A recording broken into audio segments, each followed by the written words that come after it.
नमस्कार, मी उमेश कुमार, TV9 मराठीत आपल्या सगळ्यांचं स्वागत आहे। आणि आज न्यूजरूम स्ट्राईकमध्ये आपल्याबरोबर आहेत महाराष्ट्राचे उपमुख्यमंत्री देवेंद्र फडणवीस। फडणवीस साहेब, तुमचं स्वागत आहे TV9 मराठीत। आणि खूप दिवसानंतर तुम्ही येत आहे। मागच्या वेळेस जेव्हा तुम्ही आमच्या कॉन्क्लेव्हमध्ये आले होते त्यावेळेस तुम्ही बरेचसे गौप्यस्फोट केले होते आणि महाराष्ट्राचे राजकारण एकदम ढवळलं होतं त्यावेळेस। तर आम्ही अपेक्षा करतो, कारण आम्ही न्यूजवाले आहोत, त्यासाठी तुम्ही काहीतरी सांगणार। पण एक काल जर आपण बघितलं तर काल भाजपच्या ट्विटर हँडलवरून जो तुमचा जुनाच व्हिडिओ आहे, मी पुन्हा येईल, तो असा कसा प्ले झाला? असं आहे की मला कधी कधी आश्चर्य वाटतं की एवढी बौद्धिक दिवाळखोरी का असावी। असं आहे की सातत्याने लोक कंटेंट शेअर करत असतात आणि तशाच प्रकारे जुने कंटेंट तुम्ही जर बघितलं तर रेग्युलर हा एक सोशल मीडियावरचा आता काही एटिकेट्स आहेत, काही सोशल मीडियाचे तत्व तयार झाले आहेत की ज्याच्यामध्ये सोशल मीडियावर तुम्हाला सातत्याने कंटेंट द्यावं लागतं। काही मधला पिरियड असा असतो की जो लीन पिरियड असतो, त्या पिरियडमध्ये मग जुने कंटेंट आपण शेअर करत असतो। तशा प्रकारे तो शेअर केला गेला। आता तो करायची आवश्यकता नव्हती, दुसरं काही करायला पाहिजे होतं, पण ज्यांनी केले, जे काही सांभाळतात पोरं, त्यांच्यापैकी त्याचं गांभीर्य लक्षात आलं नाही म्हणून एकाने तो शेअर केला। आता असा शेअर झाल्याबरोबर काय राज्यात सत्ता बदल होणार आहे? म्हणजे मी बौद्धिक दिवाळखोरी जी म्हटली ती याकरता म्हटली की कोणाला जर सत्तेवर यायचं आहे तर तो असा व्हिडिओ शेअर करून येतो का, असा अनाउन्समेंट करून येतो का? नाही, पण ते तुमचं फडणवीस साहेब, ते तुमचं भाजपचं ऑफिशियल ट्विटर हँडल आहे 100%। अरे बाबा, मला एवढं सांगा, भाजपच्या ऑफिशियल ट्विटर हँडलवरही अशा प्रकारे समजा काही सत्ता बदल करायचा आहे तर कोणी असा व्हिडिओ टाकून येईल का? पण मी तुम्हाला अतिशय स्पष्टपणे या ठिकाणी सांगतो, महाराष्ट्रामध्ये आमची महायुती सत्तेवर आहे। मुख्यमंत्री एकनाथरावजी शिंदे हे मुख्यमंत्री आहेत आणि पूर्ण टर्म त्यांची ते कंप्लीट करतील। एकही दिवस कमी नाही, पूर्ण टर्म ते कंप्लीट करतील। त्यांच्याच नेतृत्वामध्ये ते मुख्यमंत्री असतानाच ही महायुती पुढच्या निवडणुकीला सामोरं जाईल आणि आम्ही पुढची निवडणूक जिंकू। त्यामुळे कोणाच्या मनामध्ये शंका घेण्याचं कारणच नाही।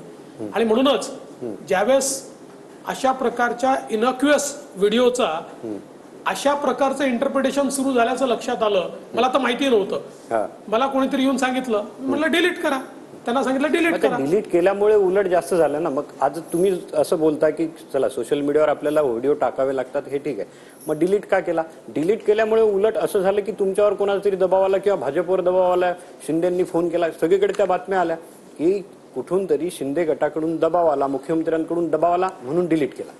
असं आहे, मुख्यमंत्री इतके परिपक्व आहेत आणि त्यांना राजकीय परिस्थिती माहिती आहे आणि आमचा संवाद इतका चांगला आहे की अशा एखाद्या व्हिडिओमुळे वगैरे ते काही डिस्टर्ब होतील आणि ते काही फोन करतील, एवढे अपरिपक्वतेने अतिशय परिपक्व आहेत।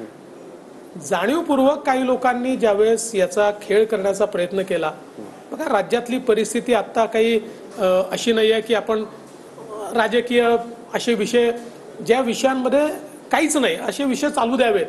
आणि म्हणून मला ज्यावेळेस विचारलं, मी म्हटलं काय घडलंय, म्हणाले असा व्हिडिओ टाकलाय तर डिलीट करा। नाही, पण लोकांना असं वाटतं की त्यामुळे भाजपच्या मनात फडणवीस हेच मुख्यमंत्री आहेत, किंवा लोकांनी त्याचा अर्थ असाही पकडला की हा अजितदादांना आणि शिंदेंना एक इशारा आहे।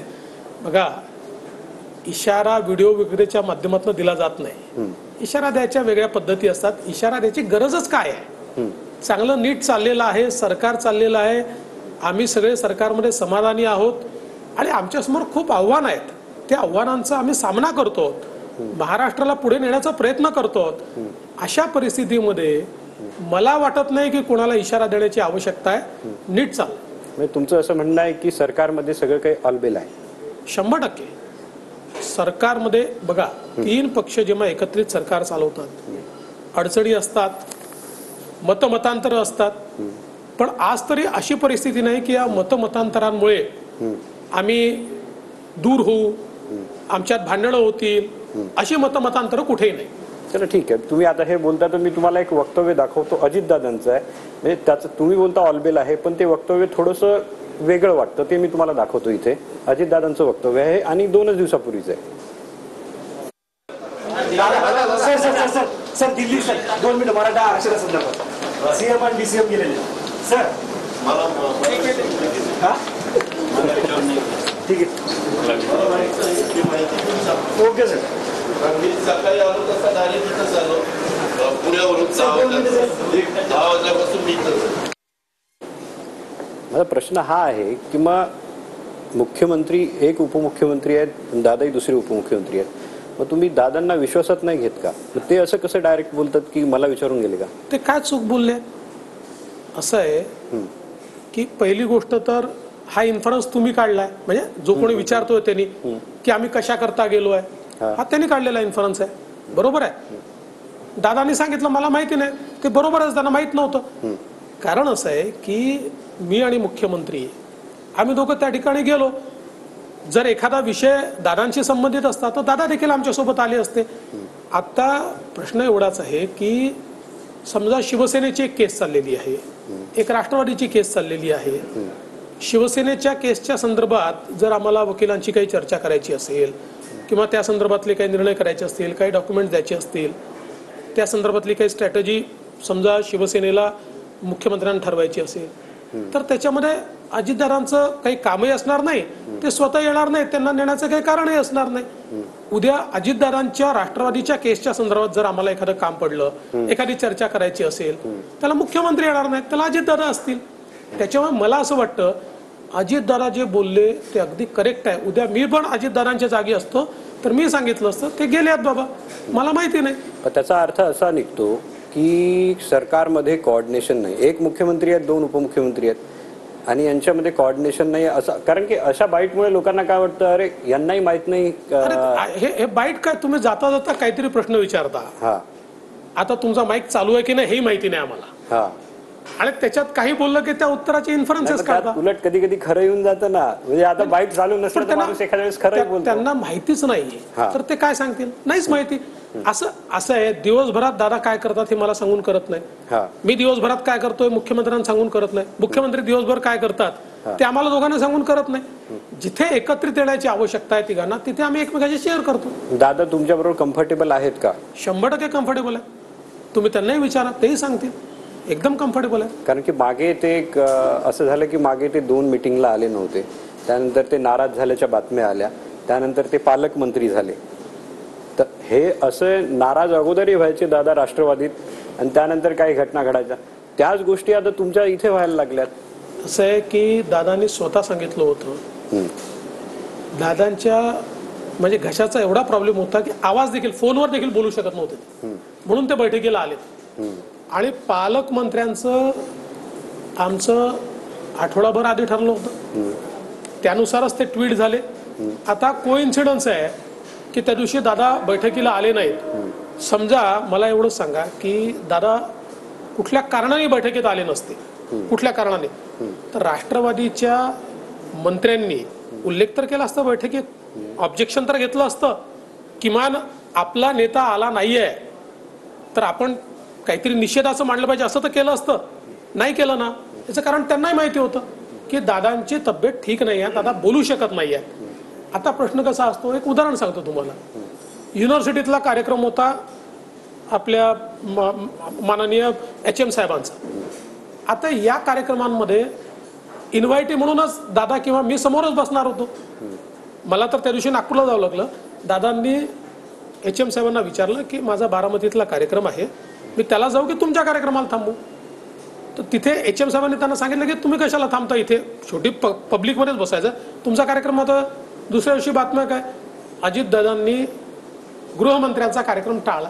ठीक आहे, शेवटी कसं असतं की इन्फरन्सेस काढणं तुमचंही काम आहे, कधी खरे निघतात कधी खोटे निघतात, पण मला वाटतं की याचा काही अर्थ नाही आहे. आता जर अगोदरही तुमचं सरकार स्थिर होतं, म्हणजे भाजपचे 106, त्यानंतर तुमच्याबरोबर शिंदे गट आला, त्यानंतर हे एवढं असूनही लोकांच्या मनात हा प्रश्न आहे की अजित पवारांचा जो गट आहे जो तो तुमच्या बरोबर का आला आणि तुम्ही त्याला का घेतलं?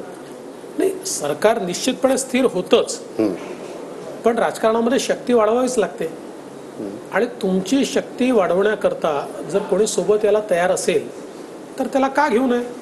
आणि तसेही यापूर्वी देखील तुमच्याकडे मी सांगितलेलं आहे, अनेक वेळा सांगितलेलं आहे की राष्ट्रवादी आमच्याकडे 19ला येणार होती, त्याच्यानंतरही राष्ट्रवादीचं अनेक वेळा त्यांच्यात ही चर्चा होती की भाजपसोबत गेलं पाहिजे. स्थिर सरकार आणि काम करणारं सरकार हे उद्धव ठाकरेंच्या नेतृत्वात होऊ शकत नाही, ते भाजपसोबतच होऊ शकते, ही मानसिकता त्यांची ठाम होती आणि त्याच्यामुळे त्यांना यायचं होतं. त्यांनी येण्याचा प्रस्ताव दिला, आम्हाला तो योग्य वाटला, आम्ही घेतलं सोबत. प्रस्ताव अजितदादांकडून आला. असं आहे की राजकीय अलायन्समध्ये कोणीतरी असा कागद घेऊन होतं हा माझं असं नसतं, सिरीज ऑफ चर्चा असतात, त्यातनं प्रस्ताव तयार होतात. आता बाहेर चर्चा अशी, आता तुम्ही बोलले चर्चा म्हणून मी बोलतो, बाहेर चर्चा अशी आहे की शिंदे जर अपात्र झाले तर भाजपला सत्ता टिकवायची म्हणून अजितदादांना बरोबर घेतलं. आता मी पहिली गोष्ट तुम्हाला सांगतो, ज्याला कोर्ट समजतो, कोर्टाची ऑर्डर समजते, ज्याने सुप्रीम कोर्टाची ऑर्डर वाचलेली आहे आणि ज्याने इलेक्शन कमिशनची ऑर्डर वाचली आहे, तो हे 100% सांगू शकेल की शिंदे डिस्क्वालिफाय होत नाहीत. अर्थात ही केस अध्यक्षांकडे चालली आहे, निर्णय काय घ्यायचा अध्यक्ष ठरवणार आहेत, त्यामुळे यापेक्षा जास्त याच्यावर कमेंट करण्याचं कारण नाही. पण मी अगदी हायपोथेटिकल सांगतो, एका मिनिटाकरता हायपोथेटिकल, ठीक आहे, की समजून चला की शिंदे साहेबांना डिस्क्वालिफाय केलं तरी मुख्यमंत्री राहू शकतात. ते काय अडचण आहे? का नाही, विधान परिषदेवर येतील, अडचण काय? पण ते डिस्क्वालिफाय होतच नाही.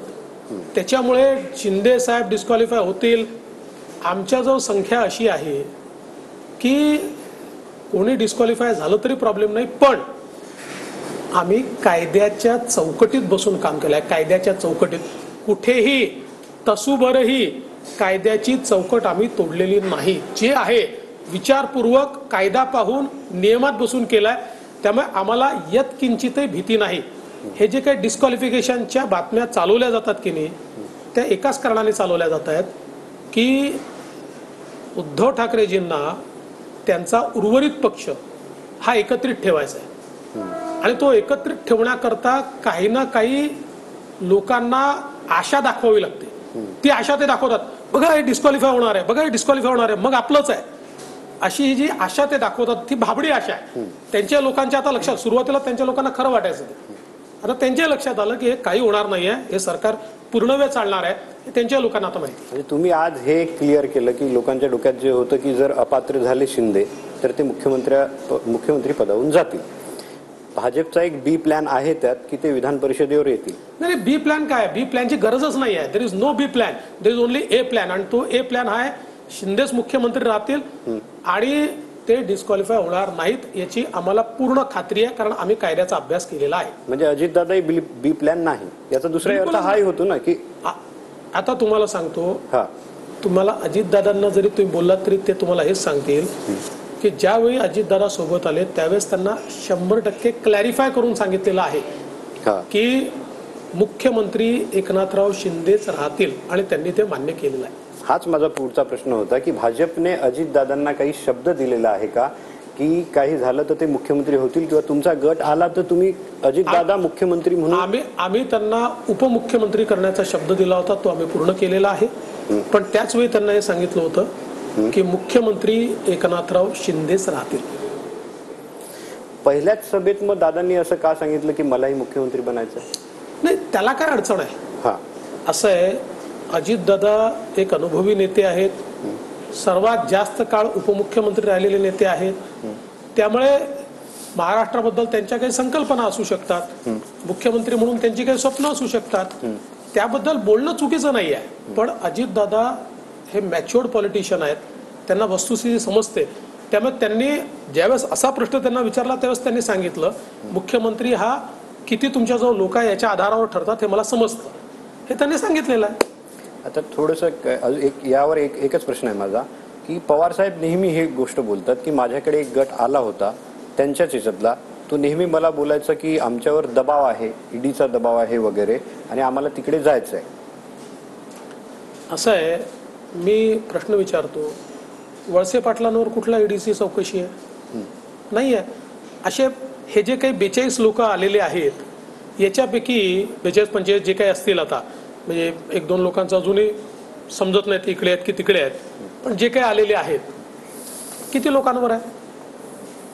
नाही आहे. बहुतांश लोकांवर कुठलीच चौकशी नाही आहे. का आले ते? कारण त्यांना दिसत होतं की महाराष्ट्रामध्ये उद्धव ठाकरेजींचं सरकार इतकं नाकर्ता आहे की आपल्याला पुन्हा निवडून येता येणार नाही, तोंड दाखवता येणार नाही, जनता विचारेल काय केलं काहीच सांगता येणार नाही, आणि म्हणून ते आले आहेत, विकासाकरता आले आहेत. मी तेच विचारणार होतो की आणि सवाल काय आहे बघा, हा आफ्टर थॉट आहे ना. जर असाच प्रॉब्लेम होता तर पवार साहेबांनी आमच्याशी चर्चा का केल्या होत्या? 2दा केल्या, 2 वेळा चर्चा केल्या ना आमच्याशी, मग का केल्या? हा, तुम्ही मागच्या वेळेस जे बोलला होतात की ते त्यांनी मान्य केलं ना. नंतर त्यांनी ती गोष्ट मान्य केली. आता त्या गोष्टीवर म्हणजे दोन्हीकडून हे झालंय की त्या चर्चा होत होत्या. माझा एक पुढचा प्रश्न आहे की आता मी जरांगेंच्या प्रश्नावर येतो, कारण की तुम्हाला एक व्हिज्युअल दाखवतो. तुम्ही गृहमंत्री आहात आणि मुंबईत अशा घटना कशा घडू शकतात? सदावर्तींच्या घरावर हल्ला झाला, तुम्ही बघा, म्हणजे दिवसाढोळ्या झालेला हल्ला आहे तो. हे जर बघितलं, हे दिवसा झालेली घटना आहे. त्यांच्या 2 मोठ्या मोठ्या गाड्या होत्या, त्यांना पोलीस संरक्षणही आहे. मग हे असं दिवसाढोळ्या का होतं? बघा, असं आहे की कुठल्याही हिंसेचं समर्थन केलं जाऊ शकत नाही. आणि त्याच्यामुळे अशा प्रकारे गाड्या फोडणं वगैरे चुकीचंच आहे. त्याचं कुठलंही समर्थन नाही, त्यांच्यावर कारवाई देखील झाली आहे. पण त्याच वेळी सदावर्तेंनी देखील हे लक्षात घेतलं पाहिजे की एखाद्या समाजाच्या विरुद्ध आपण का बोलावं, किती बोलावं? शेवटी लोकांच्या भावना भडकतील. अशा प्रकारे जर समाजाच्या विरुद्ध बोललं तर त्याची रिॲक्शन येते. आणि ठीक आहे, ही रिॲक्शन योग्य नाही आहे, पण ते स्वतःला संविधानाचा एक्सपर्ट समजतात ना. मग संविधानामध्ये एखाद्या समाजाच्या विरुद्ध बोलण्याचा अधिकार आहे का? समाजामध्ये तेढ निर्माण होईल असं बोलण्याचा अधिकार आहे का? त्यामुळे मला असं वाटतं की त्यांनी हे लक्षात घेतलं पाहिजे ना की अशा प्रकारे एखाद्या समाजामध्ये राग तयार होईल, अशा प्रकारचं बोलणं अयोग्य आहे. तुम्ही आता असं बोलता, पण आरोप तर हाच होतो की सदावर्ते हे फडणवीसांचाच माणूस आहे. सगळ्या विरोधकही, इव्हन जरांगे जेव्हा बोलले होते तेव्हा तेही बोलले होते. असं आहे, शरद पवार साहेबांची जी प्रणित वाचलेली राष्ट्रवादी काँग्रेस आहे ना, ते हा नरेटिव्ह तयार करण्याचा प्रयत्न करतात सोशल मीडियाच्या माध्यमातून. माझा सवाल आहे, आणि मी तर तुम्हाला रिक्वेस्ट करतो की 27 जून 2019ला मराठा आरक्षण जे मी मुख्यमंत्री असताना दिलं होतं ते वैध ठरवल्याचा निर्णय हा माननीय उच्च न्यायालयाने दिला. आणि त्यावेळेस तुमच्याच चॅनलवर सदावर्तेंची मुलाखत झाली आहे, बहुधा निखिलाने घेतली असावी असं मला आठवतं. आणि त्यावेळेस ते काय बोलल्यात तुम्ही बघा. हे सदावर्ते म्हणतात की देवेंद्र फडणवीस आणि तेव्हाचे जे जॉईंट सीपी होते यांच्यापासून माझ्या जीवाला धोका आहे, आणि माझं काही बरं वाईट झालं तर त्याचे कारणीभूत देवेंद्र फडणवीस असतील. हे सदावर्ते तुमच्याच मुलाखतीमध्ये म्हणतात की मराठा आरक्षणाकरता देवेंद्र फडणवीसांनी कोर्टावर दबाव टाकला आणि दबाव टाकून मिळवलेलं आरक्षण आहे. ते म्हणतात की देवेंद्र फडणवीस आणि जे जज आहेत यांच्या मोबाईल फोनची सीबीआय चौकशी करावी, म्हणजे त्यांच्या तपासातले कॉन्टॅक्ट मिळतील. हे आमच्या तुमच्या मुलाखतीत आहे, तुम्ही बघा. मी तुम्हाला तारीख सांगतो, मला नीट लक्षात आहे. 27 जून 2019, ज्या दिवशी हा निकाल वैध ठरला. आणि अनेक वेळा माझ्यावर वेगवेगळ्या प्रकारचे आरोप त्यांनी लावले त्या काळामध्ये, आणि अगदी एकेरी माझा उल्लेख करून बोलले, राष्ट्रीय स्वयंसेवक संघाच्या विरुद्ध बोलले. मला असं वाटतं की ज्या व्यक्तीला मी स्वतः त्यांच्या विरोधात जाऊन, म्हणजे ते एकटे पिटिशनर नव्हते, खूप होते, पण त्या सगळ्या पिटिशनरच्या विरोधात जाऊन मी स्वतः हायकोर्टातली केस त्या ठिकाणी जिंकून आणली, ते माझे कसे झाले? आणि तुम्ही जर बघितलं तर सातत्याने त्यांच्या भूमिका बदल. बरं, मी तुम्हाला स्पष्टपणे सांगतो, सदावर्ते हा जो व्यक्ती आहे या व्यक्तीला केवळ 2 वेळा मी भेटलो आणि त्यातल्या एका सार्वजनिक कार्यक्रमात तर ऍक्सिडेंटली भेटलो.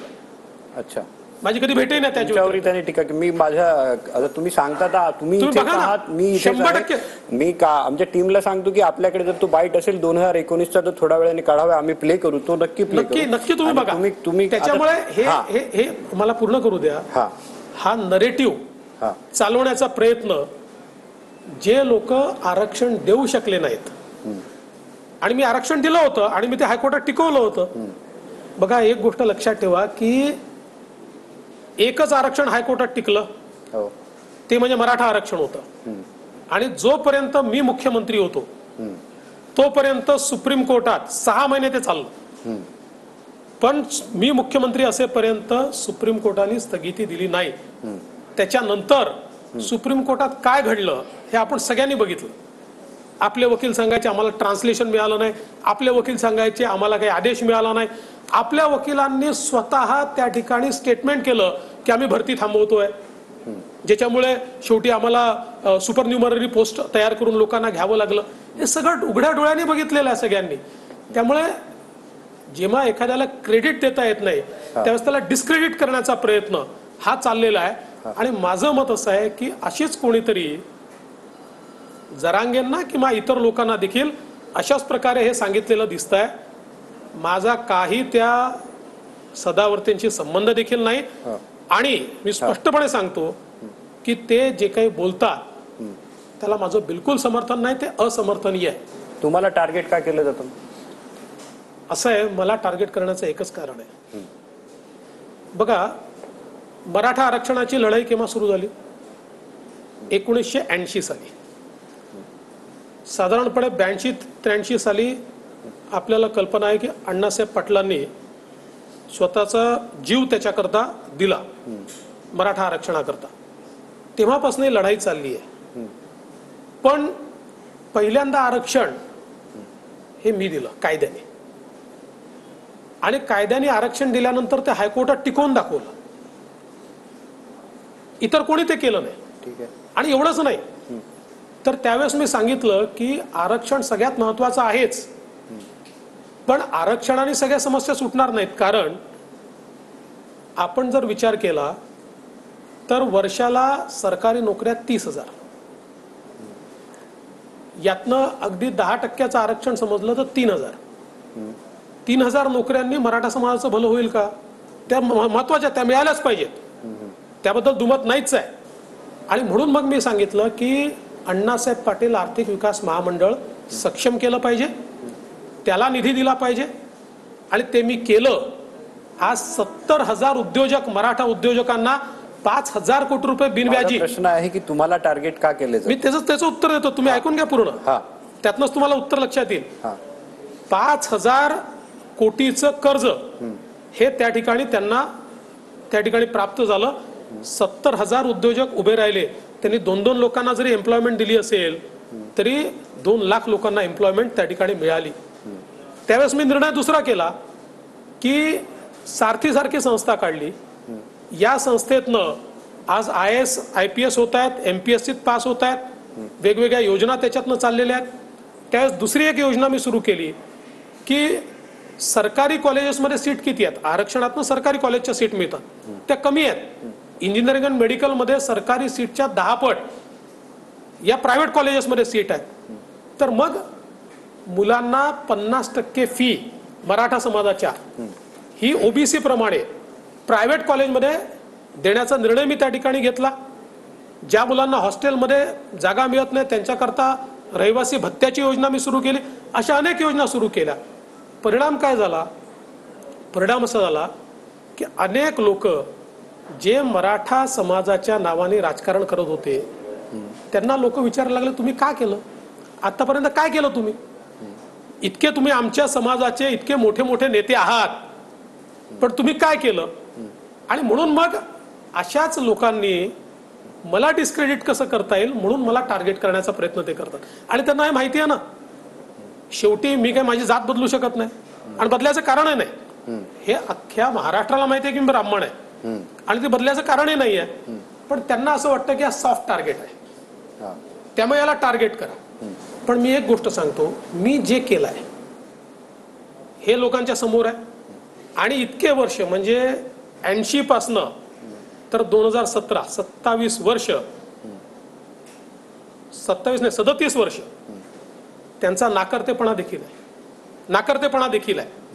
त्याच्यामुळे ते अधिक याच्यामध्ये आक्रमकतेने मला कसं टार्गेट करता येईल याकरता एकत्रित येतात. पण शेवटी लोक हे बघतायत आणि मी तुम्हाला सांगतो त्यांनी मला किती टार्गेट केलं तरी मी काय केलंय हे सामान्य मराठा माणसाला माहिती आहे. म्हणजे तिथे तुमची जात डिसएडव्हान्टेज ठरली असं तुम्ही बोलता? नाही, मी काय जातीचा कार्ड कधीच प्ले करत नाही. जात डिसएडव्हान्टेज, पण त्याच्या मागची त्यांची मानसिकता काय सांगतो. पण त्यांना हे माहिती नाहीये की सामान्य माणसाच्या मनात जात नसते, त्याच्या मनात कर्तृत्व असतं. तुम्ही काय करता याच्यावर ते तुम्हाला जज करतात. त्यामुळे काही काळाकरता तुम्ही लोकांना दिग्भ्रमित करू शकता, काही काळाकरता तुम्ही मला टार्गेट करू शकता, माझ्यावर आक्रमण करू शकता, सदा सर्वदा करू शकत नाही. कारण शेवटी प्रश्न तर हा येईलच, तुम्ही काय केलं? काहीच नाही केलंय. ठीक आहे, मी माझ्या टीमला विचारतो, जर आपल्याकडे तो बाईट आला असेल सदावर्तींचा, आलाय का तो? आपण प्ले करूया एकदा. आता तुम्हीच सांगितलं म्हणून मी तो काढायला सांगितलं होतं, ते बघूया एक्झॅक्टली काय बोलले होते सदावर्ती त्यावेळेस. निखिला, माझ्या म्हणण्याला काय महत्व आहे ते माननीय सर्वोच्च न्यायालयामध्ये समजेल. माननीय न्यायमूर्ती रणजित मोरे हे प्रकरण कसं ऐकू शकले आणि का ऐकलं याची स्वतंत्र चौकशी होईल. देवेंद्र फडणवीस आणि विनोद तावडे यांनी कशा प्रकारे स्वतःच्या पदाचा गैरवापर करून न्यायालयावर इन्फ्लुएन्स कशा प्रकारे आणलं हा चौकशीच्या अंती निकष नक्की निघेल. परंतु आज उपाध्याय साहेबांना असं वाटतंय की सदावर्ते जे खुल्या गुणवंतांसाठी बोलतायत तेव्हा त्यांना बेछूट आरोप वाटतायत. या राज्यातले खुल्या गुणवंत, मग ते ब्राह्मण असतील, आर्य असतील, वैश्य असतील, जे कोणी खुल्या गुणवंतातले हायस्ट मेरिटियस असतील त्यांच्यासाठी केवळ 25% जागा राहिल्यात. ते नक्की सरकार म्हणून तुम्हाला विचारील. तुम्ही केवळ मराठा म्हणून त्यांचे दांडके बघून आज तुम्ही बघितलं असेल दादागिरी. अरे डिसिप्लिनच्या नावाखाली आज आमच्या उच्च न्यायालयामध्ये डायरेक्ट भगवे झेंडे घेऊन आणि आक्षेपार्ह सगळ्या घोषणा आपण चॅनलवर रोज येतात, लढत राहणार. कधी देशामध्ये आरएसएसला उत्तर द्यावं लागेल. गायीच्या न्यायमूर्तींच्या विरोधात ना तुम्ही सुप्रीम कोर्टात गेला, ना कुठल्या कोर्टात तुम्ही सांगितलं, ना कुठल्या चॅनल पुढे बोलला आपण. अरे हे तर गुणवंत देशाची धरा आहेत आणि देशाचं पिल्लर आहे. याला नेस्ता आपण बोलत होता, फडणवीसला कमी दिवस आपण बोलत होता की आपण ओबीसीच्या विरोधात मराठा समाज आहे. अच्छा, म्हणजे ते तुमच्यावर एवढंच नाही, तुम्ही अजून पुढचंही बघा. म्हणजे त्यांनी तर इथपर्यंत त्यावेळेस ते बोलले आहेत की मी न्यायालयाला फोन केले. ते पुढे हे बोलले आहेत की माझ्यामुळे त्यांच्या जीवाला खतरा आहे. अशा प्रकारचे अनेक आरोप आता या इंटरव्ह्यू मध्ये आहे का दुसऱ्या मला माहित नाही. पवारांचं नाव घेतात. आता ते पवारांचं नाव घेतात. एवढंच नाही तर त्यांनी तर म्हणजे तुम्ही जर काही इंटरव्ह्यू बघितले तर माझा एकेरी उल्लेख आहे त्याच्यामध्ये. हा देवेंद्र मी मुख्यमंत्री होतो त्यावेळेस. त्यांनी हे देखील सांगितलंय एका इंटरव्ह्यू मध्ये की मला जी सुरक्षा मिळाली ती देवेंद्रने दिलेली नाहीये, मला न्यायालयाने सुरक्षा दिली आहे. मग सदावर्ते कोणाचा माणूस आहे? ते कोणाचे आहेत मला माहिती नाही. त्यांचा कोण वापर करताय किंवा ते स्वतः बोलतायत मला माहिती नाही, पण माझा संबंध नाही. अच्छा, ठीक आहे. मी आता जरांगेंवर येतो. जरांगेंची जी मागणी आहे, म्हणजे आता त्यांचा 4था दिवस आहे उपोषणाचा, त्यांची प्रकृती खालावते. सरसकट कुणबी हे मराठ्यांना सगळ्यांना द्यावं अशी त्यांची मागणी शक्य आहे का? बघा, असं आहे की जो कुणबी असेल त्याला तुम्हाला नाकारता येणार नाही. आज नाही, 4 पिढी आधी जरी तो कुणबी असेल तरी त्याला नाकारता येणार नाही. त्याला कुणबी समजावं लागेल. 4 पिढ्यात जरी त्याचं मराठा लिहिलं असेल पण 4 पिढीपूर्वी जरी कुणबी लिहिलं असेल. आता त्यांनी मागणी अशी केली आहे की जुन्या हैदराबादच्या रेकॉर्डमध्ये आम्ही सगळे कुणबी आहोत किंवा जे काही निजामाचं राज्य होतं त्यात कुणबी आहोत. त्याचा रेकॉर्ड जमा करण्याकरता किंवा त्याची पद्धती ठरवण्याकरता न्यायमूर्ती शिंदेची समिती तयार केली आहे. ती समिती त्या संदर्भातला आपला अहवाल देईल आणि मग त्यानंतरचा त्याचा निर्णय माननीय मुख्यमंत्री घेतील. त्यामुळे मला असं वाटतं की शेवटी बघा, हे कॉम्प्लेक्स इश्यू आहे. आपल्याला लोकांना एखाद्या समाजाला आरक्षण द्यायचं असेल तर ते टिकणारं द्यावं लागेल. उद्याला सरकारने एखादा आदेश काढायचा, मग तो न्यायालयातनं स्टे व्हायचा, मग तुम्ही आमची फसवणूक केली म्हणायचं. आणि म्हणूनच माननीय मुख्यमंत्र्यांनी विचारपूर्वक न्यायमूर्ती शिंदेची समिती तयार केली. त्या समितीला एक कार्यकक्षा दिली. ती समिती जाऊन रेकॉर्ड शोधते आहे बराच रेकॉर्ड त्यांना सापडतोय. रेकॉर्ड जर योग्य मिळाला तर त्या रेकॉर्डच्या आधारावर एक कार्यपद्धती ठरवता येईल. त्यातनं ते म्हणतात तसा प्रश्न सुटेल. आणि त्या व्यतिरिक्तही शेवटी समाजाची ही देखील मागणी आहे की आम्हाला स्वतंत्रपणे मराठा म्हणून आरक्षण द्या. त्याच्यावरही कारवाई माननीय मुख्यमंत्र्यांनी सुरू केली आहे. आज क्युरेटिव्ह पिटिशन जी आपली दाखल केलेली आहे त्या क्युरेटिव्ह पिटिशनचं मेन्शन झालेलं आहे. मेन्शन झाल्यावर कोर्टाने ती लावून घ्यायला होकार दिलेला आहे.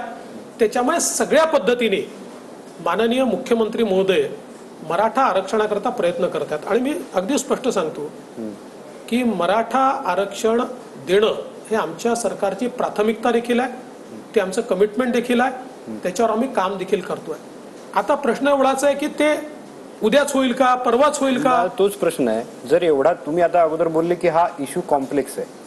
इश्यू जर एवढा कॉम्प्लेक्स असता तर मग सरकारने जरांगेंना 30 दिवसांची का मुदत दिली की आम्ही 30 दिवसात करू. ते बोलतात मी 10 दिवस एक्स्ट्रा दिले, 40 दिवस नाही झालं. मुळात असं आहे की पहिल्यांदा त्यांच्याकडनं असं सांगण्यात आलं होतं की सगळे पुरावे आमच्याकडे आहेत, आम्ही ते पुरावे देतो. पण कमिटीने पुरावे पाहणं सुरू केलं. जे काही पुरावे मिळाले ते योग्यच होते. पण कमिटीच्या असं लक्षात आलं की एवढ्या पुराव्यांनी आपण कोर्टात सस्टेन करू शकणार नाही. आपल्याला अधिक व्यापक पुरावे लागतील. प्रत्येक जिल्ह्यातले पुरावे लागतील. हैदराबादचे पुरावे घ्यावे लागतील. दरम्यान तेलंगणाची निवडणूक आली. तेलंगणाची निवडणूक आल्यामुळे तिथल्या चीफ सेक्रेटरीने सांगितलं की आता आमच्याकडे आचारसंहिता लागलेली आहे. असे अनेक मुद्दे त्याच्यामध्ये आहेत. आणि म्हणून त्या कमिटीने 2 महिन्याचं एक्सटेन्शन मागितलं. त्यानुसार 2 का 3 महिन्याचं ते एक्सटेन्शन सरकारने त्यांना दिलेलं आहे. कमिटी काम करतेच आहे. आता आपण कमिटीलाही काम करू देणार नाही. आता काही ठिकाणी कमिटीला गो बॅक झालं. असं कसं करता येईल आपल्याला. आपल्याला जर आपण एखादा मुद्दा मांडलाय आणि त्या मुद्द्याच्या अनुषंगाने समिती पॉझिटिव्ह काम करते तर त्या समितीला कसं अडवता येईल. तुम्ही जरांगेंना काय सांगणार आता. नाही, मी काही सांगणार नाहीये. मला असं वाटतं की माननीय मुख्यमंत्र्यांनी जे सांगायचं ते सांगितलं आहे. मुख्यमंत्री आपण स्वतः बघितलं, मुख्यमंत्र्यांनी मंचावर आपल्या महाराष्ट्राचं नव्हे देशाचं आराध्य दैवत छत्रपती शिवरायांसमोर जाऊन शिवरायांची शपथ घेतली आहे मराठा आरक्षण देण्याच्या संदर्भात. ते कमिटेड आहे. आणि मी स्वतः सांगतो आम्ही, आणि मी पर्टिक्युलरली मी, मुख्यमंत्र्यांनी घेतलेली शपथ पूर्ण व्हावी म्हणून सर्वस्व पणाला लागणार. सगळी ताकद त्यांच्या मागे उभी करणार. सगळी ताकद. विरोधक बोलतात की भाजप बरोबर शिंदे गेले, आता खोट्या शब्दा घ्यायला लागले. ज्यांनी काहीच केलं नाही. मला एक सांगा की ज्यावेळेस मराठा समाजाला EWS मधनं आरक्षण दिलं आणि कोर्टाने सांगितलं यांनी मराठा म्हणून फॉर्म ESBCचा भरला होता, त्यामुळे यांना डिपोर्ट करता येणार, इकडे पोर्टिंग करता येणार नाही आणि त्यांच्या नोकऱ्यांचा प्रश्न तयार झाला. उद्धव ठाकरे चीफ मिनिस्टर होते, काँग्रेस सोबत होतं, पवार साहेब सोबत होते. का मार्ग नाही काढला, का नाही काढला. आणि जसे एकनाथ शिंदे मुख्यमंत्री झाले, एकनाथ शिंदेनी हिमतीने कायदा केला, सुपर न्यूमररी पोस्ट तयार केल्या, त्या सगळ्यांना ऍडजस्ट केलं. आज ते सगळे कामात आहे. आज ते सगळे नोकरीवर आहे. मग खोटं कोण आहे. एकनाथ शिंदे मुख्यमंत्री झाले, अजितदादा आले, मध्यंतरी मराठा आरक्षणाचा मुद्दा मागे गेला होता. 2 पक्ष या राज्यात फुटले. त्याचा काही संबंध आहे म्हणजे असं काही तुमचं हे आहे का. नाही, मी असं म्हणणार नाही. असा या समाजाचा प्रश्न आहे, त्यामुळे तो प्रश्न ऐरणीवर आहे. समाज तो मांडतोय.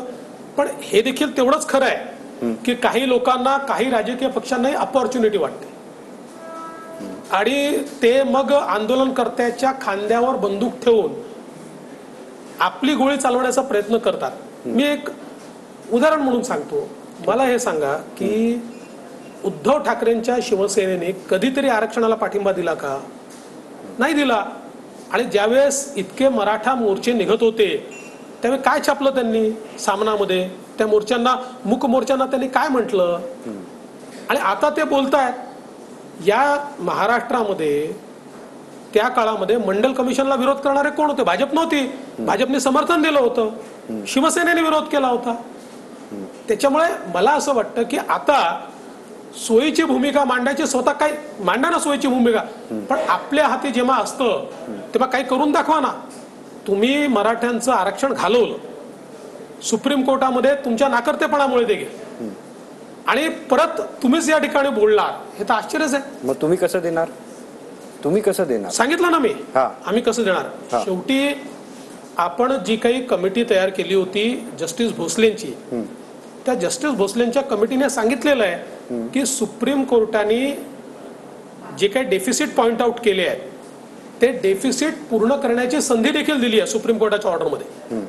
पण त्यांनीच हे सांगितलं की पहिल्यांदा केस पूर्ण नीट रिप्रेझेंट झालेली नाही, त्याच्यामुळे तुम्ही क्युरेटिव्ह मध्ये जा आणि क्युरेटिव्ह मध्ये तुम्हाला जर यश मिळालं नाही तर तुम्हाला त्या ठिकाणी हे जे काही डेफिसिट आहे, कारण कोर्टाने आपल्या ऑर्डरमध्ये म्हटलंय की डेफिसिट दूर करता येते, तर ते डेफिसिट दूर करण्याचा प्रयत्न करा. तोही रिपोर्ट कधी आला? उद्धव ठाकरेंच्या काळातच आला, काही केलं नाही त्याच्यावर. आम्ही तो रिपोर्ट हातामध्ये घेतला, लगेच मेन्शन केलाय क्युरेटिव्ह. आता तिथं कोर्टावर कोर्ट लागेल. फडणवीस साहेब, या सगळ्या गोष्टींना वेळ लागणार आहे. मग जरांगेंना किती उपोषण करावं लागतील आणखी? मला असं वाटतं, बघा, मी तर या ठिकाणी एवढंच म्हणेल की सरकार गांभीर्याने त्यांच्या मुद्द्यावर काम करते आहे. त्यांनीही सरकारसोबत काम केलं पाहिजे. शेवटी असं आहे की लोकशाहीमध्ये प्रत्येकालाच अधिकार आहे त्या ठिकाणी आपलं मत मांडण्याचा, प्रत्येकाला अधिकार आहे. आणि त्याच्याकरता लोकशाहीने आयुधही दिली आहेत. त्यातलं एक महत्वाचं आयुध हे उपोषण आहे. सरकारने अतिशय गांभीर्याने ते घेतलंय आणि त्याच्यामुळे शेवटी चर्चाच होणार नाही तर गोष्टी पुढे कशा जातील? 4 आयडिया त्यांच्या असतील, 4 आयडिया आमच्या असतील. बघा, 2 गोष्टी आपण लक्षात घेतल्या पाहिजे. पहिल्यांदा तर जो काही त्या ठिकाणी लाठीचार्ज झाला हा अतिशय चुकीचा होता, दुर्दैवी होता. आणि म्हणजे मला तर माहिती नव्हतं लाठीचार्ज झालाय. मी नवभारत टाइम्सच्या एका कार्यक्रमात होतो, तिथनं बाहेर पडलो तर लगेच मला मीडियाने घेतलं. लोक कसं मान्य करतील? गृहमंत्र्यांना माहित नव्हतं? नाही, कारण गृहमंत्री असं आहे, हे जे गृहमंत्री आले आहेत त्यांना प्रत्येकाला माहिती आहे शेवटी अशा प्रकारचा निर्णय वर विचारावा लागत नाही. तिथला जो ऑफिशिएटिंग अधिकारी असतो त्याला कायद्याने अधिकार दिले आहेत. ऑफिशिएटिंग अधिकाऱ्याला अधिकार. तुम्हाला मिसलीड केलं? नाही, त्यांनी मिसलीड केलं नाही, त्यांनी ते केलं. ज्यावेळेस मी बाहेर आलो त्यावेळेस मला कळलं असं असं झालं आणि रिॲक्शन मागतायत. मी तात्काळ जो अधिकारी अवेलेबल होता त्या अधिकाऱ्याला मी विचारलं काय झालंय. तिथनं मला माहिती दिली की नाही, तिथे थोडी झटापट झाली, पोलिसांनाही लागलाय, पोलिसांवरही गोळीबार हे झाला. पोलिसांनी, मला त्याची तीव्रताही माहिती नव्हती. मी त्यावेळेस एवढंच बोललो की पोलिसांना देखील लागलेला आहे आणि अशा प्रकारची घटना घडलेली आहे. मला त्यावेळेस माझा समज असा होता किंवा जी काही माहिती दिली होती किंवा जी आली होती, अर्थात माझं काही सगळ्यांची नीट बोलणं झालं नव्हतं, ती पहिली माहिती होती. आणि त्यातनं असं बाहेर येत होतं की पोलिसांवर काहीतरी गोटमार झाली म्हणून लाठीचार्ज झाला. मी त्याच्यावर बोललो. नंतर ज्यावेळेस मी पूर्ण वस्तुस्थिती जाणून घेतली तर मला लक्षात आलं की पोलिसांनी चुकीचं केलेलं आहे. लाठीचार्ज करण्याची आवश्यकता त्या ठिकाणी नव्हती. त्यांनी लाठीचार्ज केला नसता तर कदाचित पोलिसांना जखमी व्हायची वेळ आली नसती. त्यामुळे कारवाई पण केली आणि मी स्वतः म्हणजे गृहमंत्री म्हणून त्या लाठीचार्जची माझा थेट संबंध नसताना देखील मी थेट माफी मागितली, क्षमाच मागितली. कारण कुठल्याही समाजावर जर एखादा अन्याय झाला तर राज्यकर्ते म्हणून आपला इगो असण्याचं कारण नाही आहे. जे चुकलंय ते चुकलंय, ते आपण मान्य केलं पाहिजे. मी त्याची माफी मागितली आणि त्यानंतर आपण पुढे देखील गेलो. त्यामुळे मला असं वाटतं की आता जे काही उपोषण चाललेलं आहे ते ज्या कारणाकरता चाललंय त्या कारणाकरता मुख्यमंत्री स्वतः पुढाकार घेऊन पूर्ण ताकदीने कामाला लागलेले आहेत. त्यामुळे मला असं वाटतं मुख्यमंत्र्यांना संधी दिली पाहिजे. आंदोलन तर चिघळत चाललंय, नेत्यांना गावबंदी. आज अजितदादा ते त्या कारखान्याच्या मुळी बांधील त्याला गेले नाही तिथे, तर हे कसं तुम्ही रोखणार? अनेक नेत्यांच्या गाड्या, ताफा, मंत्र्यांचा ताफा सगळीकडेच हे. मग हे आंदोलन त्यानंतरच चिघळलं ना. बघा, असं आहे की पहिल्यांदा तर आंदोलकांनी कुठल्याही प्रकारे अशा प्रकारची हिंसा करू नये असं आमचं मत आहे. लोकशाहीमध्ये गावबंदी करणं हे योग्य नाही असं माझं मत आहे. तथापि ठीक आहे, त्यांनी केली आहे. आता आपण काही प्रत्येकाला त्या ठिकाणी समजवू शकत नाही. आमचा प्रयत्न काय आहे? आमचा प्रयत्न एवढाच आहे की गोष्टी पीसफुल राहाव्यात, हिंसा कुठे होऊ नये आणि हा प्रश्न सोडवता कसा येईल याच्या पाठीमागे आम्ही लागलेलो आहोत. मोठ्या प्रमाणात प्रश्नाची सोडवणूक करण्याचा आमचा प्रयत्न. आणि सर्व राजकीय पक्षाच्या नेत्यांना देखील ही विनंती आहे की आत्महत्यांच्या संदर्भात सगळ्यांनी एकत्रितपणे प्रयत्न केले पाहिजेत आणि एक प्रकारे सगळ्यांचं एकत्रित आव्हान गेलं पाहिजे की आत्महत्या करू नका. शेवटी त्यांचा परिवार, त्यांच्यावर होणारे परिणाम, आणि एवढंच नाही तर समाजामध्ये वेगवेगळ्या मानसिकतेचे मुलं असतात. एका आत्महत्येचा परिणाम दुसऱ्यावर काय होतो, त्यामुळे काही गोष्टी तरी राजकारणाच्या पलीकडे जाऊन पाहता आल्या पाहिजेत. लोकांसमोर फडणवीस साहेब असा एक मेसेज गेला की जरांगींचं आंदोलन त्यावेळेस म्हणजे त्यावेळेस जो लाठीचार्ज झाला सरकारला ते नीट सांभाळता आलं नाही, प्रश्न पुढे होत गेले. आता दुसरं आंदोलन सुरू झालं, तेही सरकारला हँडल नाही करता येत. हँडल करायचं म्हणजे काय, म्हणजे नेमकं काय? अल्टिमेटली त्यांचा प्रश्न सोडवणं हेच आपलं काम आहे, ते आम्ही करतोच आहोत, आमचा प्रयत्नच आहे तो. तर ठीक आहे, त्याबरोबरच आता बाकीचे जे म्हणजे याच्यासाठी काही डेडलाईन नाही तुमच्याकडे? आता जर ते बोलत असतील असं की माझं आंदोलन चालू राहणार, मग काही डेडलाईन तर काहीतरी ठरवावं लागेल ना सरकारला, त्यांच्याबरोबर संवाद साधावा लागेल. मी एवढंच सांगतो की सरकार जेवढ्या जास्तीत जास्त वेगाने याची सोडवणूक करता येईल करण्याचा प्रयत्न करते. नाही, पण त्यांच्याशी संवाद तर साधावा लागेल ना, की आता काहीतरी संवाद साधावा लागेल की त्यांनी आंदोलन हे करावं. ते ज्या दिवशी बसले त्या दिवशीच गिरीश महाजनांनी संवाद साधला सरकारच्या वतीनं, आम्ही साधण्याचा प्रयत्न करतोच आहोत. म्हणून तर माझं म्हणणं आहे, आता बघा शेवटी काय आहे की ट्रान्सपरन्सी असली पाहिजे, ओपननेस असला पाहिजे, हे बरोबर आहे. पण मीडियांच्या माईक समोर संवाद नाही होऊ शकत. तुम्ही संवाद जर करायचा आहे 10 माणसं बसवा, 100 माणसं बसवा, पण माईक समोर कसा संवाद होईल? शेवटी संवाद म्हणजे काय असतं की 4 काय उपाययोजना त्या आम्ही सांगू, 4 उपाययोजना ते सांगतील, त्यातनं मार्ग निघत असतो. आता समजा एखादी उपाययोजना सरकारतर्फे सांगितली आणि ती मान्य नसेल तर ती जणू काही सरकारची भूमिकाच ती आहे अशी गेली तर समाजामध्ये ते अजून आंदोलन चिघळतं. त्याच्यामुळे जरांगींना चर्चेचं आव्हान आहे का? म्हणजे ते नेहमीच आहे, कधी नव्हतं सांगा. दुसरीकडे ओबीसी उभे राहिले, तिसरीकडे धनगर. माझ्याकडे एक ओबीसी महासंघाचा बाईट आहे, तो मी तुम्हाला ऐकवतो, कारण तेही आता इशारे देत आहेत. सरकारचे आमच्या बैठकीचे इतिवृत्त मिळालेले आहे, मिनिट्स मिळालेले आहे, आणि त्यामध्ये सरकारने स्पष्ट केलेलं आहे की कुठल्याही परिस्थितीमध्ये ओबीसी मधनं आरक्षण देणार नाही आणि कुणब्यांचे प्रमाणपत्र सुद्धा सर्व कागदपत्राची पडताळणी केल्याशिवाय देणार नाही. त्याच्यामुळे आज आम्हाला लेखी आश्वासन सरकारकडून मिळालेलं आहे. म्हणजे तुम्ही यांना एक आश्वासन दिलेलं आहे? जी काही मुख्यमंत्र्यांकडे बैठक झाली होती त्या बैठकीत स्पष्ट करण्यात आलेलं आहे, तेच आश्वासन दिलेलं आहे. आणि मी तुम्हाला आताही तेच सांगितलं की शिंदे समिती का तयार झाली, ती याकरताच तयार झाली की कागदपत्र तपासायचे, ज्यांच्या नोंदी कुणबी असतील त्यांना सर्टिफिकेट देण्याकरता त्यांची ना नाही आहे. ओबीसी संघटनांचं म्हणणं तेच आहे की बाबा जर कुठे तुमच्याकडे पुरावे आढळत असतील की कुणबी होते तर आमची ना नाही आहे, पण तुम्ही पुरावा नसताना देऊ नका, एवढंच त्यांचं म्हणणं आहे. आणि एक गोष्ट तर निश्चित आहे की शेवटी आपल्याला 2 समाज एकमेकासमोर आणायचे नाहीये. आपला प्रयत्न आहे शेवटी गावगाड्यात सगळे समाज एकत्र राहतात, एकत्र नांदतात, एकमेकांवर डिपेंडंट आहेत, व्यवसाय एकमेकांच्या सोबत आहेत, एकमेकांवर डिपेंडंट आहेत. अशा परिस्थितीमध्ये गावगाड्यात अस्वस्थता निर्माण होणार नाही असेच निर्णय सरकारला करावे लागतात. 2 समाज अमोरासमोर येणार नाही असेच निर्णय आपल्याला करावे लागतात. तो प्रयत्न आमचा आहे. एकीकडे मराठा आरक्षण, एकीकडे ओबीसी, एकीकडे धनगर. म्हणजे मी असं विचारतो की याचा निवडणुकीवर काही परिणाम होईल का? बघा, मला असं वाटतं की समाजाची आंदोलनं किंवा समाजाच्या मागण्या या निवडणुकीच्या पलीकडे जाऊन पाहायला पाहिजेत. समाजाला न्याय देता येईल आणि सोशल फॅब्रिक डिस्ट्रॉय होणार नाही अशा प्रकारचा मी सांगतो. तेच मी तुमच्या प्रश्नाचंच उत्तर देतोय. नाही, म्हणजे भाजपला फटका बसेल का असं मी विचारतो. मी असं आहे की फटका बसेल की नाही बसणार याचा आम्ही विचार करत नाही. जेव्हा 2च गोष्टी आमच्या समोर असतात, एक समाजाला न्याय मिळाला पाहिजे आणि दुसरं राज्याचं सोशल फॅब्रिक बिघडणार नाही, याकरता जे आवश्यक निर्णय ते आम्ही घेऊ. निर्णयाचा फायदा झाला तरी ठीक, निर्णयाचं नुकसान झालं तरी ठीक. ठीक आहे. आणि आता जेवढं मी तुमच्याशी इथे बोलतोय त्याच्यात तुम्ही प्रत्येक गोष्टीचा एक खुलासा करताय की हे असं ते तसं.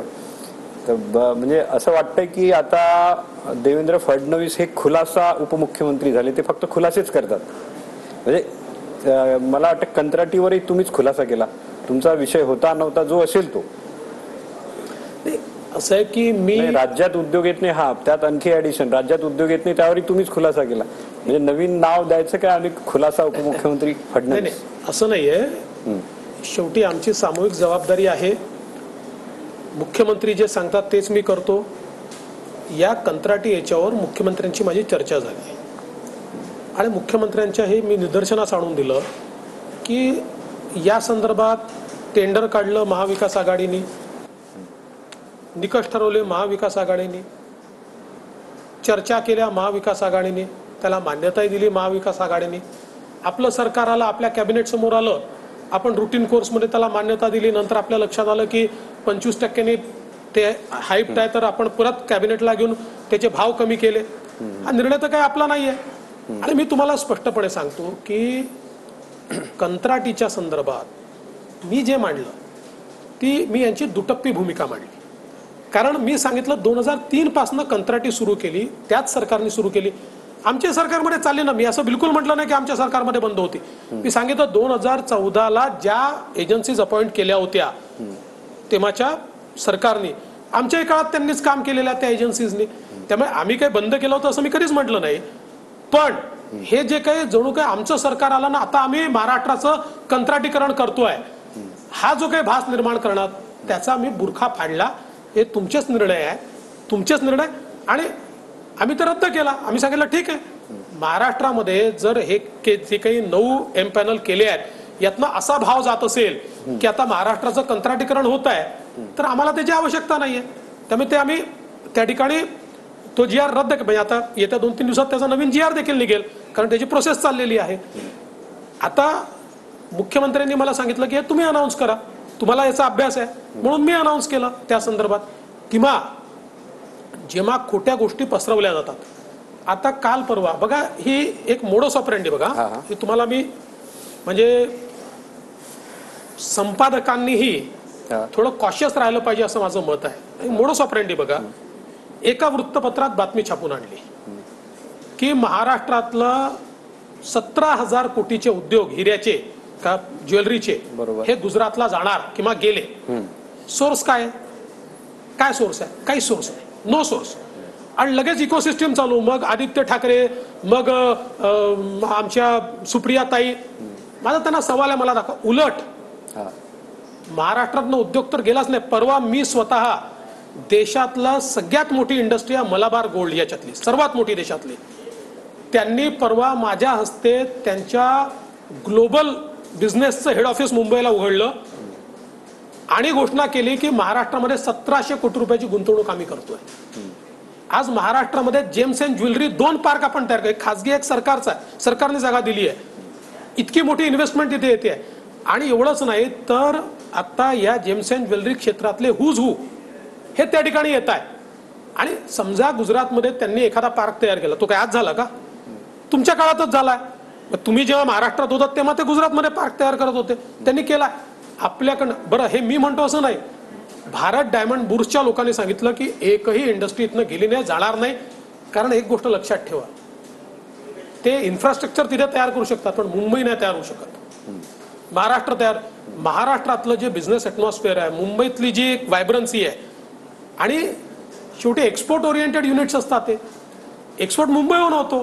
डायमंड हब आहे मुंबई आहे, बिझनेसचं हब आहे एकदम. पण ते आजकाल ड्रगचं हब बनायला लागलं फडणवीस साहेब. बिलकुल नाही. असं आहे की एकच सांगतो, आता तुम्ही मुद्दा काढला म्हणून सांगतो, हे खरंच आहे की गेल्या 15-20 वर्षामध्ये हळूहळू ड्रग्सचा जो प्रादुर्भाव हा देशामध्ये किंवा महाराष्ट्रात वाढतोय, हा चिंताजनकच आहे. तो काही एका दिवसात होतोय असं नाहीये. पण देशाचे गृहमंत्री अमित शहा यांचं मी आभार मानेन. सगळ्या राज्याच्या गृहमंत्र्यांची, डीजींची त्यांनी कॉन्फरन्स केली. कोऑर्डिनेटेड एफर्ट्स करा, कारण एक राज्य याच्यावर काही टॅब आणू शकत नाही, हे आंतरराज्यीय व्यवहार आहेत. आणि म्हणून त्यांनी त्याच्या कमिट्या तयार केल्या. प्रत्येक जिल्ह्यामध्ये अँटी ड्रग कमिटी तयार झाली आणि यांचं एक नेटवर्क तयार झालं. आणि त्याच्यानंतर मागच्या काळामध्ये जेव्हा आपली महाराष्ट्राची क्राईम कॉन्फरन्स आपण घेतली त्यावेळेस त्यांना मी सिंगल पॉइंट अजेंडा दिला की ड्रग फ्री महाराष्ट्र, जोरात याच्यावर कारवाई सुरू झाली पाहिजे. आणि अतिशय कॉर्डिनेटेड एफर्टने पहिल्यांदा असं झालं, DRI कडनं आम्हाला माहिती यायला लागली, आमच्याकडनं DRI ला माहिती जायला लागली, वेगवेगळ्या राज्यांमध्ये जी माहिती होती ती शेअर व्हायला लागली आणि त्याच्यामुळे इतक्या मोठ्या प्रमाणात आता आम्ही हे ड्रग्सचे हॉल पकडायला लागलो आहोत. आणि इतक्या मंत्र्यांचीच नावाचे आरोप होत आहेत की तुमच्याच सरकारमधले मंत्री जे आहेत ते इन्व्हॉल्व आहेत, त्यांनी फोन केले. तुम्ही बोलले होते की याच्यात काहीतरी मोठे दागेधोरे येणार आहेत, लोकांना राजकीय काहीतरी स्फोट होणार आहे. नाही, पहिली गोष्ट तर अशी आहे, गोष्टी सगळ्या बाहेर येतीलच, पण उद्या उठायचं आणि कोणाचे नाव सांगून द्यायचं, उचलली जीप की लावली टाळूला, काय पुरावा आहे? एक तरी पुरावा, एक पुरावा दाखवा. एक ज्या मंत्र्यांची नावं घेतली, मी तर पुराव्याच सांगितलं. मी सांगितलं की ज्यावेळेस तो काय नाव त्याचं, कोण तो पाटील, काय तो जो अरेस्ट झाला परवा, ललित पाटील. हा ललित पाटील. ललित पाटील ज्यावेळेस अरेस्ट झाला त्यावेळी ललित पाटील हा उद्धव ठाकरेंच्या शिवसेनेचा नाशिकचा प्रमुख होता आणि तो शिवसेनेचा नाशिकचा प्रमुख असल्यामुळे 2021 साली 14 दिवसाची पोलीस कस्टडी होती. 14ही दिवस तो हॉस्पिटलला होता. आणि पहिली केस असेल की एवढ्या मोठ्या ड्रगच्या केसमध्ये एक माणूस पकडला जातो, चौकशीच झाली नाही. एकाही दिवसाची चौकशी त्याची झालेली नाही आणि त्याला MCR होऊन गेला. त्यामुळे उद्या केस जेव्हा तुम्ही उभी कराल, काय सांगणार आहे न्यायालयाला? आणि हा न्यायालयाचा नियम आहे की जर 14 दिवसाच्यावर कस्टडी मिळत नाही, पण तुम्ही जर सांगितलं की 14 दिवसात हा पूर्ण वेळ ऍडमिट होता, तर न्यायालय तुम्हाला ऍडिशनल कस्टडी देते, तुम्हाला चौकशीची परवानगी देते. का नाही मागितली? पण तो आताही 9 महिने ऍडमिट होता. नाही असेल ना, ते तेव्हापासूनच चाललेला आहे, होता ना. पण आता तर तो काय, तो जेल प्रशासनाच्या अंडर होता, म्हणजे आता त्याची चौकशी तुम्हाला काही करता येत नाही. आणि ही सुरुवात त्यांनी केली, त्यांच्या काळात झाली. आता हे लक्षात आलेलं आहे, यातले धागेदोरे पकडलेले आहेत, त्यांच्यावर कारवाई चालू झालेली आहे. सोडणार नाही, एकाने सोडणार, सगळ्यांना आम्ही. आणि मी तर तुम्हाला एक सांगतो, एकच सांगतो, अजून सांगतो, आम्ही निर्णय केला आणि मी तर पक्का निर्णय केलाय, मुख्यमंत्र्यांशी बोलून निर्णय केला की जे पोलीसवाले याच्यात थेट इन्व्हॉल्व दिसतील, सस्पेंड नाही करणार. सस्पेंड तर करावंच लागतं, त्यांना 311 खाली डिसमिस करणार. थेट प्रश्न आणखी याच्यातच विचारतो, राजकीय धागेदोरे आहेत का? असं आहे की काही लोकांनी निश्चित त्याला मदत केलेली आहे. जोपर्यंत 100, आता हे प्रायमा फेसी दिसत आहे, मी गृहमंत्री आहे, मी काही यांच्या प्रवक्त्यांसारखा उचलली जीबन लावली टाळूला करून कोणाचं नाव घेऊन बदनाम करू शकत नाही. काही गोष्टी लक्षात येत आहेत, पूर्ण त्याचे धागेदोरे मिळाले की मी सांगेन. फडणवीस साहेब, तुम्ही आज इथे आलात, प्रत्येक प्रश्नावर तुम्ही आमच्याशी एकदम खुलून बोललात, त्यासाठी खूप खूप धन्यवाद.